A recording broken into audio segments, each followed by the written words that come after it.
Di ko nga sukat akalain na ganito pala kaganda sa ibabaw ng bundok ng Tagapo dahil first time nga namin ng darling ko kami ay namangha at nabigla at nawala nga ang aming pagod. Isang experience na hindi namin malilimutan ang pag-akit dito sa Tagapo. Sa tagal nga namin dito nakatira sa Talim Island. Ngayon nga lang kami nakarating sa pinakantoktok nito at makikita nyo nga dito ang napakagandang view ng kabilaang side, ng habagatan at ang miyanang side. Talagang napakaganda. Makikita nyo nga dito ang napakalawak at napakagandang Laguna Lake at syempre ang kabuuan ng buong Talim mula na Botas hanggang Talim ay tanaw na tanaw mo nga dito, pati nga ang kabilang ibayo ay makikita mo nga rin mula dito ang kabilaan. Makikita mo nga sa kabilang ibayo ang mga nagpuputian nilang building at talagang kahit napakalayo ay makikita mo nga yun sa tuktok ng bundok Tagapo. Sulit nga ang halos 3 oras namin lakad to Subay to Tagapo. Talaga naman kami namangha sa kagandahan ng view dito sa Talim Island. Pero bago ang lahat, dito muna nag-umpisa.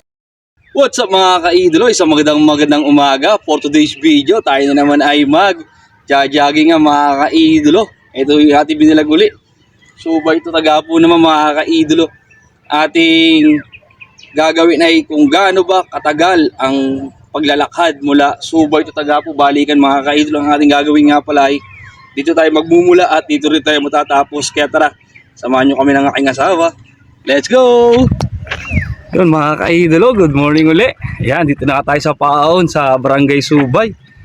Ito nga yung project ng windmill na ginagawa kadaan para maumpisa na nga daw yung project ng windmill. Ayan na mga kaidolo, pasikat na rin ang araw, ang haring araw. Kasama ko ang aking asawa siyempre. Time check mga kaidolo, mag-aalas 6 pa lang ng umaga. Dito na kami sa taas. Kataas na nga kami rito sa talagang mataas na lugar na sa bungbong. Pabungbong na ito mga kaidolo. Orasan natin kung gaano katagal ba ang balikan paglalakad Subay to Tagapo. Yung mga kaidolo, medyo malayo-layo na rin yung aming nilalakad. Pero tansya ko ito ay nasa tapat pa lang ng Barangay Bungbong. Ito kay Nagatan. Nandun pa lang kami sa Barangay Bungbong pero malayo-layo na rin. Ayan, update tayo mga kaidolo. Nasa tapat na siguro tayo ng Kinagatan. Ayan, malayo-layo na rin at malayo pa yung lalakbay natin bago marating natin yung sikat na bundok dito sa Talim Island, ang bundok Tagapo. Ayan, si Darling bagal maglakad. Time check mga kaidolo, 6:25 AM. At tayo ay malayo-layo pa rin sa ating target na Tagapo. Ano, kaya pa ba? Kaya pa. Suko na ba? Ay mga kaidolo, malayo-layo na talaga tayo. Ayun yung bahay sa gitna ng kabundukan. Gabayin mo. Ayun, napakalayo na natin. Time check mga kaidolo, 6:36. Talagang napakalayo na natin, no?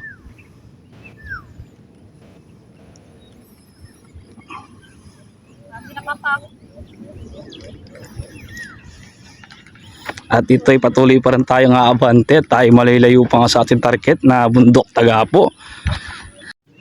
Time check mga kaidolo, mag-aalas 7. Nasa tapat na siguro tayo ng buhangin. Ayan mga kaidolo, ano kayang magiging itsura ng Talim Island kung sakaling matapos sa yung project ng windmill? Ayan, no? Magiging isa kaya to sa mga na dayuhing lugar din, gawa ng magiging tourist spot tayo, gawa ng windmill. At yun na nga mga kaidolo, tayo nga ay napakalayo ng ating nalalakbay dito sa Talim Island sa project ng windmill daan. Talagang ito ay napakaganda. Ano kaya ito magiging itsura kung ito ay matapos na? Hindi tayo anti-windmill, hindi tayo pro-windmill, tayo ay nasa gitna. Dahil ito ay malaking project, wala tayong magagawa dito. Aantayin na lang natin magiging resulta, pero ito ay hula ko ay na magiging maganda ang Talim Island kung sakasakaling magagawa na ang windmill dito sa Talim Island. Magiging tourist spot ito at ito ay dadayuhin. Magandang po at God bless. Mga kaidolo, malayo-layo na talaga. Ito yung punong ating binilag nung nakaraan, naglakad tayo kasama aking anak ko. Yung marami nag-comment na ito raw ay talong, hindi po. Ka-itsura lang po ng talong yung dahon, pero hindi po siya talong. Ano, kaya pa ba?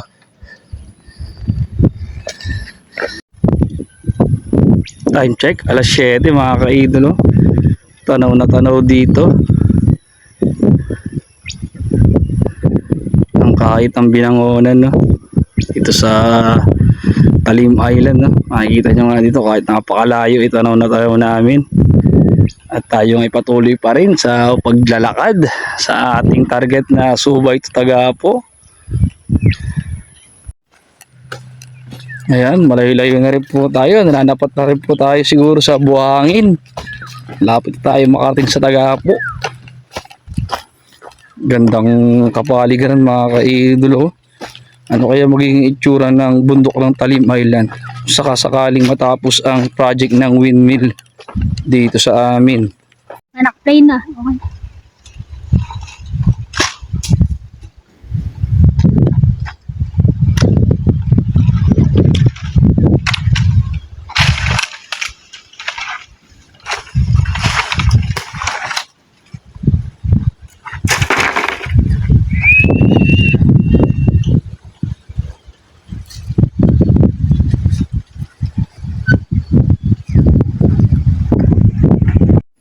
Yun mga kaidol, meron kami nadaan ng mangga, may bunga. Kumuwala kami ng 2 piraso. Ngayon, pasensya na po sa may-ari, nakabawas kami 2 pirasong bunga.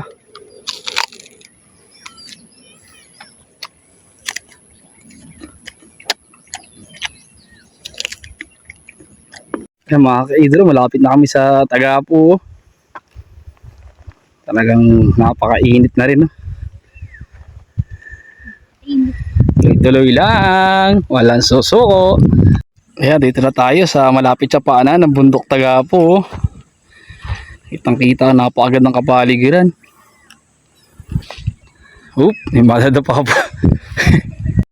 Ayan mga kaidol, malapit na nga kami. Oh. Naligaw pa nga ng konti. Oh. Sa tarik pa kami dumaan. Malayo pa kasi magbabalik pa. Kaidol, dito na tayo sa paanan ng Tagapo. At yung mga galing nga sa taas. Ayan o, pababa na yata ito mga kaidolo. Galing sila sa pinakang tuktok. Mga tigasan kaya ito, dayo kaya ito. Kaidolo, talaga tayo sa paanan ng bundok Tagapo. At may mga galing nga dito, ito sina Kuya, pababa na sila. Galing sila sa tuktok. At meron nga palang pahingahan dito sa mga umakit at bumababa. Pagka gusto nyo pahinga, mayroon dito munting na pahingahan. Ay, mga kaidolo, kami ipakit na dito sa bundok Tagapo ng aking asawa. Tirik na ang araw pero sige lang. Sabi nga, for the goal. Napakagandang kabundukan dito sa Talim Island, ang bundok ng Tagapo.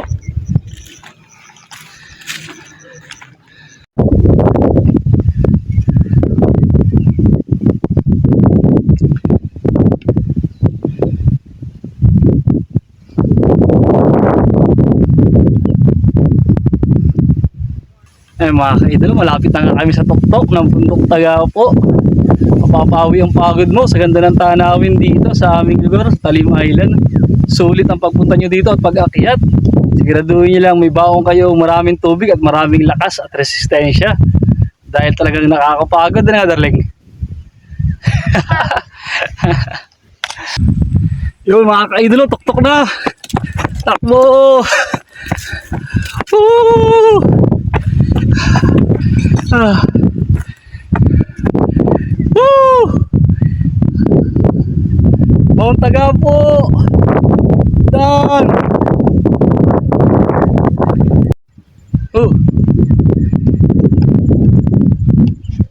Mount Tagapo!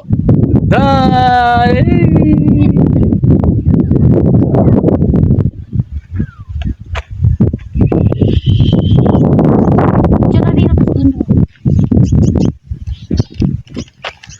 Yan mga kaidolo, doon nga tayo galing sa pinakang dulo ng Talim Island sa Nabotas to Subay. Napakalayo.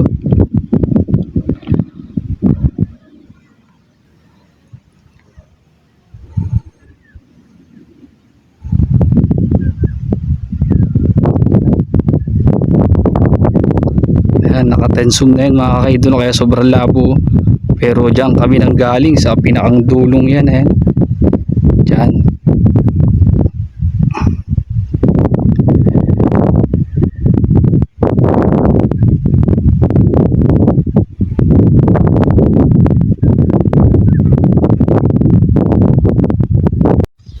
Ayun na nga mga ka-idolo. Dito na kami ng aking Darlene. Nagpapahinga sa kubo dito sa paanan ng bundok Tagapo. At natapos na namin yung aming gustong ma-achieve ngayong araw. Subay to Tagapo. Walking. Solid po ang pagod. At dito po ngayon ay napakaginawa. And maraming salamat po sa naggawa ng kubo dito. Hindi ko po alam kung barangay ng Gulod or barangay ng Hanusa ang naggawa dito ng kubo, pero maraming salamat po at meron pong naging pahingahan mga katulad namin na umakit sa Tagapo. Yun lang po at God bless, maraming salamat.